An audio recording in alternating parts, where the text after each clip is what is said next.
Nagsaad si Yan Tang na talagang hindi pa kilala ni Chuchu ang kaibigan niya dahil naghihintay pa rin ito dito. Dagdag pa niya na isang walang awa na tao ang Joe Fan na ito, kaya tiyak niya na hindi tunay na pagkatao ng kaibigan niya ang nakita ni Chuchu noong naging magkasama silang dalawa sa lugar na ito. Hindi naman dito nakinig si Chuchu at kanyang sinabi na magtitiwala siya sa kanyang nararamdaman at alam niyang hindi siya bibiguin ni Joe Fan. Naawa naman si Yan Tang sa kanya nang marinig niya ito at kanyang nasabi na sana nga ay tama ang kanyang nararamdaman. Sa kabilang banda, bigla namang dumating ang karwahe nila Tianba sa lugar kung saan naghihintay sila Chuchu. Agad rin nilang inulat na sila ay nakabalik na mula sa kanilang paghahanap. Agad naman na napatakbo si Yan Tang dahil hindi niya inaakala na talagang babalik si Joe Fan sa lugar na ito. Ngunit napahinto naman si Chuchu sa kanyang pagtakbo nang makita niya na parang wala si Joe Fan sa kanila. Kaya napatanong na lang siya sa kanila kung nasaan na si Joe Fan at kung bumalik lang ba sila sa lungsod nang hindi nila ito nakikita. Agad naman na nagbigay galang si Tianba sa kanya at inulat rin niya na nakita nga nila si Joe Fan matapos silang maghanap sa loob ng gubat. Ngunit sinabi niya na matapos ma-recover ni Joe Fan ang kanyang lakas ay agad na rin itong umalis at hindi rin nila nahabol ito dahil sa agwat ng kanilang bilis. Hindi naman makapaniwala si Chuchu nang marinig niya ito, hindi niya inaasahan na talagang aalis si Joe Fan. Ang malala pa ay hindi man lang siya nito kinausap kahit na alam niyang naka-recover na ito sa kanyang mga sugat. Kaya napatanong na lang siya kung paano ito nagawa ni Joe Fan sa kanya. Agad naman na lumapit si Dandan sa kanya at kanyang sinabi na ayaw na ni Joe Fan sa kanila habang umiiyak. Halos hindi naman makagalaw si Chuchu nang marinig niya ito, napansin naman ito ni Master Peony kaya agad niyang inutusan si Dandan na sabihin ito sa kanya kung ano ang nangyari. Agad naman na nilabas ni Dandan ang singsing na binigay sa kanya ni Joe Fan at kanyang ipinaalam ang sinabi nito sa kanya kanina na ang pabor para sa katas ng Booty Roots na nagamit niya ay bayaran na. Kaya ngayon ay wala na silang ugnayan pa hanggang sa hinaharap. Mas lalong nainis naman si Master Peony dahil talagang hindi seryoso ang bata na ito sa kanyang sect sister. Kaya nasabi na lang talaga niya na tama ang kanyang sinabi noon pa na walang kwenta ang mga lalaki sa mundong ito. Hindi naman nakapagsalita si Chuchu dahil sa sakit ng kanyang nararamdaman kaya ibinaling na lang niya ang kanyang pansin sa laman ng singsing. Nagulat naman siya nang makita niya ang booty roots sa mga laman nito at pati na rin ang lapida na ginawa niya noon. Bigla namang natuwa si Auntie Tao nang makita niyang ibinalik ni Joe Fan ang kanilang kayamanan, kaya nasabi na lang niya na talagang may konsensya pa ang bata na ito kahit papaano. Hindi naman makapaniwala si Chuchu na talagang ginawa ito ni Joe Fan sa kanya. Dahil ang pagbalik ng lahat ng ito ay nangangahulugan lamang na talagang ayaw na magkaroon pa ni Joe Fan ng koneksyon sa kanila.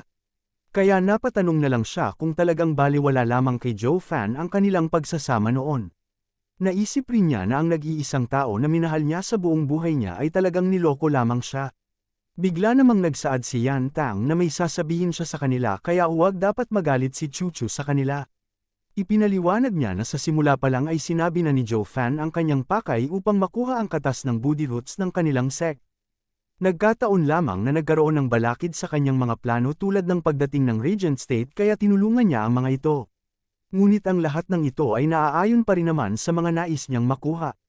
Kaya pinayuhan na lang niya ang sect leader na kailangan niyang kalimutan na lang kung ano man ang nangyari sa kanila dahil wala lamang ito kay Joe Fan. Napaiyak naman si Chuchu nang marinig niya ito kaya niyakap na lang siya ni Kai Ching. Mas lalong nagalit naman si Master Peony dahil talagang winasak ni Joe Fan ang puso ng kanilang sect leader. Kaya nasabi na lang niya na kapag nakita niya ang bata na ito ay talagang babalatan niya ito ng buhay. Nagtanong naman si Yan Tang kung talaga bang sa tingin niya ay kaya niya itong gawin kay Joe Fan. Bigla namang naalala ni Master Peony ang malademonyong anyo ni Joe Fan kaya naisip na lang niya na hindi. Kaya nagsaad na lamang siya na mumurahin na lang niya ito sa kanyang isipan kapag nakita niya ito. Sa kabilang banda ay nagtaka naman si Auntie Tao nang makita niya ang isang bote ng gamot sa laman ng mga singsing. Kaya agad niyang tinanong si Chuchu kung binigyan rin ba niya ng mga gamot ang batang ito. Nagsaad naman si Chuchu na hindi niya binigyan ng kahit anong gamot ang bata na ito. Nasabi naman ni Auntie Tao na maaaring isang regalo ito ni Joe Fan sa kanya kaya agad na niyang binuksan ang bote na ito. Isang malakas na enerhiya naman ang biglang lumabas sa bote kaya nagulat na lang si Auntie Tao nang makita niya ang laman ng bote na ito. Ang laman ng bote na ito ay ang surpassing 8th grade pill na ginawa ni Joe Fan sa kompetisyon, at nang bilangin niya ito ay nandoon ang 17 gamot na ito. Nagtaka rin si Auntie Tao dahil sa pagkakaalala niya ay 18 ang ginawa ni Joe Fan ngunit 17 lamang ang nandito sa bote. Ngunit hindi ito pinansin pa ni Auntie Tao dahil nais niyang malaman kung ano ang gamot na ito kaya agad niyang ibinigay ang isa dito kay Kai Ching. Agad naman na kinain ni Kai Ching ang gamot na ito at nagulat na lang siya nang biglang sumabog ang malakas na enerhiya sa kanyang katawan. Nagulat naman ang mga kasamahan niya dito dahil hindi nila ito inaasahan. Nagulat naman si Elder Jiu dahil napansin niya na umunlad ang cultivation ni Kai Ching nang walang kahirap-hirap. Ngunit nagsaad naman si Kai Ching na hindi lamang umunlad ang kanyang katawan at cultivation, na wala rin ang mga lason sa katawan niya na dulot ng Rainbow Cloud Palm ni Elder Yan. Nagulat naman si Auntie Tao nang marinig niya ito kaya napaisip na lang siya na mukhang antidote ang gamot na ito sa lason ni Elder Yan. Ang malala pa ay may 17 gamot ang nandito sa bote na ito na siyang ginawa ni Joe Fan. Kaya nasabi na lang niya na talagang isang henyo ang batang ito pagdating sa paggawa ng gamot. Napatawa rin si Auntie Tao dahil maraming taon ang ginugol niya upang maintindihan lamang ang formula ng antidote na ito ngunit napagtanto lang ito ni Joe Fan sa maikling panahon nang makita niya ito. Nagtaka naman si Master Peony sa mga sinasabi ni Auntie Tao kaya tinanong niya ito kung ano ang nangyayari. Agad naman na ipinaliwanag ni Auntie Tao na binigyan sila ni Joe Fan ng 17 gamot sa laso ni Elder Yan, kaya talagang malaking tulong ang ginawa ng batang ito para sa kanila. Nagtanong naman si Chucho kung ibig sabihin ba nito ay naintindihan ni Joe Fan ang formula na nakita niya noon sa kuweba. Kaya ibig sabihin lamang nito ay talagang totoo ang formula na ito. Nagsaad naman ang matanda na tama nga ang sinabi niya na totoo nga ang formula na ito. Ngunit mas espesyal ang ginawa ng batang ito dahil hindi lamang niya naintindihan ang formula na ito, nagawa rin niyang ma-improve ito. Ang malala pa ay naparating niya rin sa isang surpassing grade ang gamot na ito. Kaya nasabi na lang niya na maaaring gumaling rin ang kanilang grandma dahil sa gamot na ito. Nagulat naman si Elder Jiu nang marinig niya ito kaya napatanong na lang siya dahil sa pagkakaalam niya ay matagal nang patay ang kanilang grandma. Nagsaad naman si Auntie Tao na nasa bingit ng kamatayan ang kanilang grandma sa mga oras na ito, ngunit sa tulong ng gamot na ito ay tiyak na gagaling ito. Hindi naman makapaniwala si Elder Jiu nang marinig niya ito. Nasabi rin niya na malaking galaw ang ginawa ni Joe Fan sa pagligtas nito sa buhay ng grandma ng mga ito. Kaya sa tingin niya ay talagang malaking tulong ito upang makabangon ang sect na ito sa mga nawala sa kanila. Kaya maaari nilang masabi na si Joe Fan na nga ang tagapagligtas ng sect na ito. Nagsaad naman si Chucho na sa ngayon ay walang utang sa kanya ang Joe Fan na ito. Ngunit malaki pa rin ang utang na loob niya sa kanya kaya hindi pa dito nagtatapos ang kanilang ugnayan. Pagkatapos nito ay agad nang umalis si Chucho at ang kanyang mga kasamahan. Ang hindi nila alam ay nasa itaas lamang nila si Joe Fan na siyang nagmamasid sa kanila. Napagtanto rin niya na mukhang wala ng problema sa mga bagay na ito kaya agad na rin siyang umalis. Sa kabilang banda, tahimik naman na bumabiyahe si Yan Fu upang iuwi ang bangkay ng kanyang master sa kanilang sect. Hindi pa rin niya mapigilan ng mapaiyak dahil sa pagkawala ng kanyang master. Ngunit naisip niya na hindi siya maaaring umiyak sa mga oras na ito dahil kailangan niyang maging malakas upang makapaghiganti siya kay Joe Fan na ito. Nasabi rin niya na darating rin ang araw na siya mismo ang paputol sa ulo ni Joe Fan na ito. Sumigaw rin si Yan Fu na ang gagawin niya ay bibigyan niya ng respeto ang kaluluwa ng kanyang master dahil sa pagkawala nito. Ipinapangako rin niya na wawasakin niya ang katawan ni Joe Fan kapag nagkita silang muli sa hinaharap. Ngunit bigla namang napatigil si Yan Fu sa kanyang pagsigaw nang makita niya ang isang mabilis na bagay na papalapit sa kanya. Mas lalo rin siyang nagulat nang mapagtanto niya na si Joe Fan pala ang tao na ito. Isang malaking pagsabog naman ang nangyari na siyang napatilapon kay Yan Fu sa paligid habang ang buong karwahe ay nasira na. Nang makatayo na si Yan Fu ay napagtanto niya na hindi nga siya nagkakamali dahil si Joe Fan nga ang tao na ito. Agad naman na umalis si Joe Fan, kaya napatanong na lang si Yan Fu kung saan niya nais dalhin ang katawan ng kanyang master. Sinabihan rin niya ito na walang hiya dahil nagawa niya pa talagang nakawin ang katawan ng kanyang master. Tumawa naman si Joe Fan at kanyang sinabi na bubugbugin niya ang bangkay ng kanyang master at wala siyang magagawa upang pigilan ito. Pagkatapos nito ay tuluyan nang umalis si Joe Fan habang si Yan Fu naman ay hindi makapaniwala sa nangyari. Humingi rin siya ng paumanhin sa kaluluwa ng kanyang master dahil kahit ang kanyang katawan ay hindi man lang niya maprotektahan kay Joe Fan na ito. Kaya nasabi na lang niya na talagang wala siyang kwentang disciple niya. Napansin naman ito ni Joe Fan kaya nasabi na lang niya na kahit isang basura ang ugali ni Yan Fu na ito ay mataas pa rin ang loyalty nito sa kanyang master. Matapos ang ilang sandali ay agad nang narating ni Joe Fan ang isang ligtas na lugar kaya agad na niyang ibinaba ang bangkay ni Elder Yan. Tumawa rin siya at kanyang nilabas ang isang gourd na naglalaman ng kanyang gagamitin para mas mapadali ang kanyang nais gawin. Nilabas rin niya ang demon insect na nakuha niya noon at kanyang nasabi na sa wakas ay magagamit na rin niya ang insekto na ito. Kaya agad na niyang pinakain ito sa bangkay ni Elder Yan at kasabay nito ay naghanda na rin siya sa teknik na gagawin niya. Isang malakas na lilang enerhiya naman ang lumabas sa kamay ng ating bida matapos itong sumigaw ng malakas. Ang sound wave na ito ay biglang napunta sa katawan ni Elder Yan, at matapos ang ilang sandali ay bigla namang nagising si Elder Yan sa kanyang pagkakatulog. Nang makita niya ang lugar na ito ay napatanong naman siya kung nasaan na siya ngayon. Tumawa naman ang ating bida at kanyang sinabi na sa ngayon ay talagang maaari na silang mag-usap ni Elder Yan ng matiwasay. Nagulat naman si Elder Yan nang makita niya ang demonyong bata na ito. Naalala rin niya ang huling nangyari kung saan tinamaan siya ng atake ni Joe Fan sa kanyang puso. Kaya napatanong na lang siya kung bakit buhay pa siya kahit na alam niyang pinatay na siya nito. Sinagot naman ito ni Joe Fan na nagpigil lamang siya sa kanyang atake sa kanya. Sinabi rin niya na kung sino man ang nais niyang patayin ay hindi ito makakatakas sa kanya habang ang mga taong nais niyang bigyan ng pagkakataon ay matutulad sa kanya. Ipinaliwanag rin ni Joe Fan na ang atake niya na ginawa sa kanya ay isang teknik kung saan kaya nitong paghiwalayin ng panandalian ang katawan at kaluluwa ng isang tao. Kaya ang magiging resulta nito ay ang peking pagkamatay. Kaya sa oras na bigyan niya ito ng soul restoring pill at gamitan niya ito ng isang sound wave attack ay magigising mula sa pagkakatulog ang kanyang katawan. Agad naman na tumayo si Elder Yan at kanyang tinanong ang ating bida kung bakit niya pa siya binuhay nito.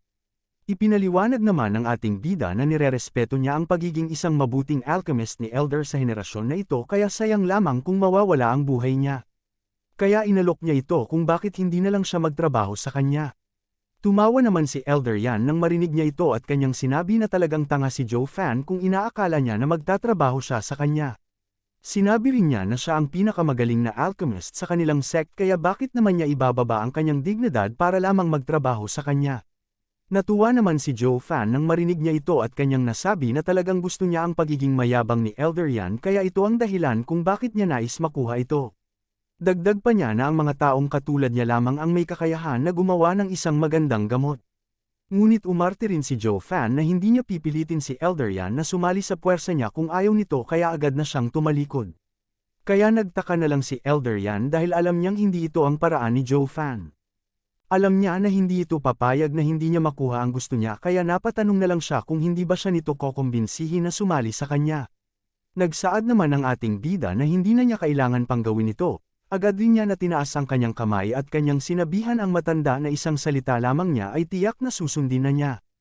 Agad na ginamit ni Joe Fan ang kanyang control sa insekto na pinakain niya kay Elder Yan kaya isang malaking marka naman ang biglang nabuo sa itaas niya ng matanda. Kasabay nito ay napasigaw na lang si Elder Yan dahil sa sobrang sakit ng kanyang nararamdaman. Hindi rin niya alam kung saan nanggaling ang sakit na ito kaya napahiga na lang siya sa paligid ng daan. Itinigil naman ni Joe Fan ang pag-atake sa kaisipan ni Elder Yan dahil sa tingin niya ay sapat na ito.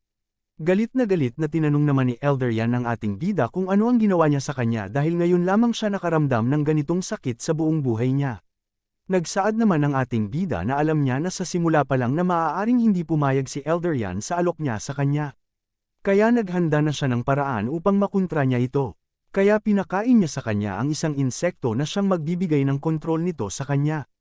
Nakangiting sinabi ng ating bida na ang insekto na ito ay ang demonic creature bloodworm, ipinaliwanag rin niya na gamit lamang ang kanyang isipan ay kaya niyang kontrolin ang kaluluwa ni Elder Yan at kaya niyang pasabogin ito upang mamatay siya. Nagulat naman si Elder Yan nang marinig niya ito dahil hindi niya inaakala na may taglay pala na ganitong halimaw ang Joe Fan na ito. Kaya nagsaad na lang si Elder Yan na talagang walang isang salita si Joe Fan dahil sinabi niya kanina na hindi niya siya pipilitin na sumali sa puwersa niya. Nagsaad naman si Joe Fan na tama nga ang sinabi ng matanda, hindi nga niya ito pipilitin na sumali sa kanya. Ipinaliwanag ni Joe Fan na ang kanyang pagpayag na sundin siya o hindi ay nakadepende sa kung ano ang gusto niyang gawin. Ngunit ang kanyang hindi pagtanggap ay nangangahulugan na sila ay magkaaway pa rin. Kaya natural lamang sa kanya na patayin ang mga taong kalaban niya sa mundong ito. Matapos ang isang gabi na pagpapahirap kay Elder Yan ay hindi pa rin ito sumuko. Hiniling rin niya sa ating bida na bigyan na siya nito ng isang mabilis na kamatayan upang matapos na ito. Ngunit hindi naman ito pinansin ng ating bida. Kaya mas lalo lamang nainis si Elder Yan dahil ayaw na niyang magpatuloy ang matinding sakit na ito. Kaya nagdesisyon na lamang siya na pasabugin ang kanyang kaluluwa gamit ang natitira niyang aura. Isang malakas na enerhiya rin ang pumilibot sa buong paligid at kahit na si Joe Fan ay nagulat nang makita niya ito. Hindi rin siya makapaniwala na nais talagang magpakamatay ng matanda na ito sa harapan niya. Ngunit agad naman na tinaas ni Joe Fan ang kanyang kamay upang pigilan ang nais gawin ni Elder Yan. Nagulat naman si Elder Yan nang biglang nawala ang kanyang enerhiya sa kanyang katawan kaya nagtaka siya kung ano ang nangyayari. Sinuri rin niya ang kanyang estado at napatanong na lang siya kung ano ang ginawa ni Joe Fan sa kanya. Nakangiting sinabi naman ng ating bida na may isang bagay lamang siya na hindi sinabi sa kanya. Ito ay ang katotohanan na ang bloodworm sa katawan niya ay nagbibigay sa kanya ng buong kontrol ng kanyang katawan. Kaya kung nais man niyang patayin ang kanyang sarili ay hindi niya ito magagawa nang wala ang pahintulot niya. Mas lalong nagulat naman si Elder Yan nang marinig niya ito at kanyang hiniling sa ating bida na patayin na lang siya nito. Nagsaad naman ang ating bida na wala na siyang sapat na oras na maibibigay pa kay Elder Yan upang hintayin ang desisyon na ito. Kaya nilabas niya ang isang hourglass at kanyang sinabi na kapag naubos na ang oras sa bote na ito ay sisubog ang katawan ni Elder Yan at tuluyan na itong mawawala. Sinabi rin niya na ang oras na ito ay nasa 20 oras na lamang kaya dapat niyang pag-isipan ng mabuti ang kanyang gagawin. Mas lalong nainis naman si Elder Yan dahil ibig sabihin lamang nito ay isang araw pa siyang pahihirapan ng ating bida. Kaya muli niyang hiniling na patayin na lang siya agad ng ating bida. Sinabihan rin niya ang ating bida na isa talaga siyang demonyo kaya hindi siya magkakaroon ng magandang kamatayan sa hinaharap. Hindi naman ito pinansin ni Joe Fan at sa halip ay nagsaad siya na alam niyang magiging malungkot ang matanda sa impyerno dahil wala siyang makakasama doon. Kaya ngayon ay uunahin niya munang ipadala sa kamatayan ang kanyang pinakamamahal na disciple upang kahit nasa underworld ay magkakasama na sila. Tumawa rin ng malakas ang ating bida at kanyang sinabi na batay sa kanilang relasyon ay tiyak na masasaya ang mga ito kapag nagsama sila doon. Nagalit naman si Elder Yan nang marinig niya ito at kanyang sinabi na kapag sinaktan niya ang kanyang disciple ay talagang hahabulin niya ito bilang multo. Tumawa naman ang ating bida at tinanong niya ang Elder kung tinatakot ba siya nito. Nagsaad din siya kung nais niya ba talagang makita kung ano ang mangyayari kapag ginawa niya ito. Agad naman na nagmakaawa si Elder Yan at kanyang pinigilan ito sa pag-alis. Agad rin na humingi ng paumanhin si Elder Yan at kanyang sinabi na hindi na siya sisigat sa kanya. Tinanong rin niya ito kung ano ang dapat niyang gawin upang hindi patayin ni Joe Fan ang kanyang disciple. Napangiti naman ang ating bida dahil pabor na sa kanya ang sitwasyon. Nagsaad rin siya na noong kinukuha pa lang niya ang kanyang bangkay sa kanyang alaga ay hindi na niya ito pinatay dahil alam niyang magiging magkaibigan silang dalawa. Ngunit ngayon na magkaaway pa rin sila ay hindi niya maaaring hayaan na lang na mabuhay ang isang kalaban. Naging seryoso naman si Elder Yan dahil alam niyang nais ni Joe Fan na sundin siya nito. Ang paraan rin lang na mabubuhay ang kanyang alaga ay kapag tinanggap niya ang alok ni Joe Fan. Ngunit hindi niya alam kung ano ang gagawin niya dahil hindi niya kayang pagtaksilan ang kanilang sect. Kaya napaisip na lang siya kung ano kaya ang dapat niyang gawin. Nagtanong naman si Joe Fan kung may tao ba sa kanilang sect si Elder Yan na hindi niya maaaring iwan. Tulad ng asawa o anak na hindi niya maaaring iwan. Nagtaka naman si Elder Yan sa naging tanong ng ating bida kaya napatanong na lang siya kung bakit niya natanong ito. Nagsaad naman ang ating bida na upang mabigyan niya ng awa ang mga ito kapag nagkita sila sa hinaharap alang-alang sa kanya. Napabuntong hininga naman si Elder Yan at kanyang nasabi na hindi na niya kailangan gawin ito. Ipinaliwanag rin niya na ang malaking clan na tulad ng pamilya niya ay magkalaban ng bawat isa kahit na nasa iisang clan lamang sila.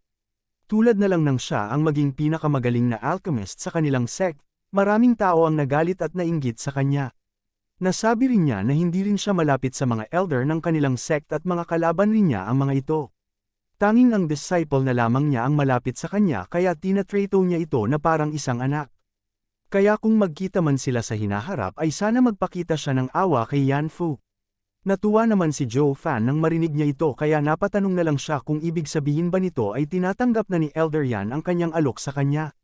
Bigla namang nagsaad si Elder Yan na hindi pa niya ito magagawa dahil parte pa rin siya ng kanilang sect. Nagalit naman si Joe Fan nang marinig niya ito at kanyang sinabi na ang clan na sinasabi niya ay wala lamang sa kanya kaya bakit niya pa kailangang sundin ito. Nagsaad rin ang ating bida na alam niyang malaki ang naging tulong ng clan na ito sa kanyang pag-unlad bilang ang pinakamagaling na alchemist sa kanilang imperyo. Ngunit alam niyang nabayaran na niya ang utang na loob na ito kaya hindi na niya kailangang sundin ito. Nagsaad rin ang ating bida na nasa bingit na siya ng kamatayan ngunit wala man lang siya naaalala na magandang memorya tungkol sa clan niya.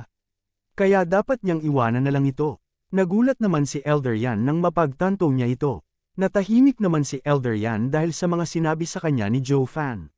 Naisip naman ni Joe Fan na upang maging tauhan niya ang matanda na ito ay kailangan niyang mapasuko ito. Kaya tinanong niya kung ano kaya ang tingin niya kay Chu Ching Tian, dahil alam niyang binigay ni Elder Yan ang formula na ito sa kanya. Nagulat naman si Elder Yan at nagtanong siya kung paano ito nalaman ni Joe Fan. Nagsaad naman si Joe Fan na dahil talagang kapareho ni Elder Yan ang tao na ito. Alam rin niya na nagkaroon ng matinding pagkamangha si Elder Yan sa kanya dahil sa angking galing nito sa paggawa ng gamot. Kaya alam niyang naging malapit sila sa isa't isa. Nasabi rin niya na kahit na ilang beses na niyang sinabi ang mga bagay kay Chu Ching Tian ay hindi niya binaliwala ang galing nito sa paggawa ng gamot. Kaya alam niya na maganda ang relasyon ni Elder Yan sa batang ito. Ipinaliwanag naman ni Elder Yan na noong una pa lang na pumunta si Chu Ching Tian sa kanilang sect ay alam na niya kung ano ang kaugnayan nito sa Huayu Tower. Kaya naisip niya noon na maaari niyang magamit ito upang maloko ang Huayu Tower. Ngunit makalipas ang ilang taon ay napamangha siya ng batang ito sa galing nito sa alchemy kaya hindi na niya nais na ituloy pa ang kanyang plano na paggamit sa batang ito upang matalo ang Huayu Tower. Kaya nagdesisyon siya na ibigay ang formula sa batang ito upang maintindihan niya ito sa hinaharap. Nasabi rin niya na kapag naintindihan ni Chu Ching Tian ang formula na ito ay ibig sabihin lamang nito na nalampasan na niya ang kanyang kakayahan. Kaya ito lamang ang isang bagay na ginawa niya na labag sa gusto ng kanilang sect. Natuwa naman si Joe Fan nang marinig niya ito dahil mukhang nahuhulog na sa pangluloko niya ang matanda. Kaya sinabihan niya ito na kung sumali man siya sa kanya ay wala nang makakaalam pa dito dahil para sa lahat ay patay na si Elder Yan. Nagtaka naman si Elder Yan nang marinig niya ito. Agad naman na pinaliwanag ni Joe Fan na nakita mismo ng lahat gamit ang kanilang mga mata ang pagkamatay niya at siya ang pumatay sa kanya. Kaya ang buhay ngayon na taglay niya ay ang buhay na ibinigay niya sa kanya, ang pangalawang buhay niya. Kaya hindi na niya kailangan pang sundin ang kanilang sect dahil hindi na niya buhay ito. Kaya muling inutusan ni Joe Fan ang matanda na magdesisyon na siya ulit. Ang maging isang loyal elder ng kanilang sect at ang maging kaaway niya o ang maging Philhouse elder ng kanyang clan. Natawa naman si Elder Yan sa mga sinabi ng ating bida at kanyang pinuri rin ito dahil talagang marunong ito magsalita. Ngunit alam niya rin na mas magiging pabor sa kanya ang maging kasamahan ng demonyo na ito upang mapaunlad pa niya ang kanyang galing sa paggawa ng gamot. Kaya agad na siyang pumayag sa alok nito. Nakangiting sinabi rin niya na nais niyang sundan si Joe Fan upang mawasak nila ang imperyo na ito. Tumawa naman si Joe Fan nang marinig niya ito dahil isang magandang simula na naman ito.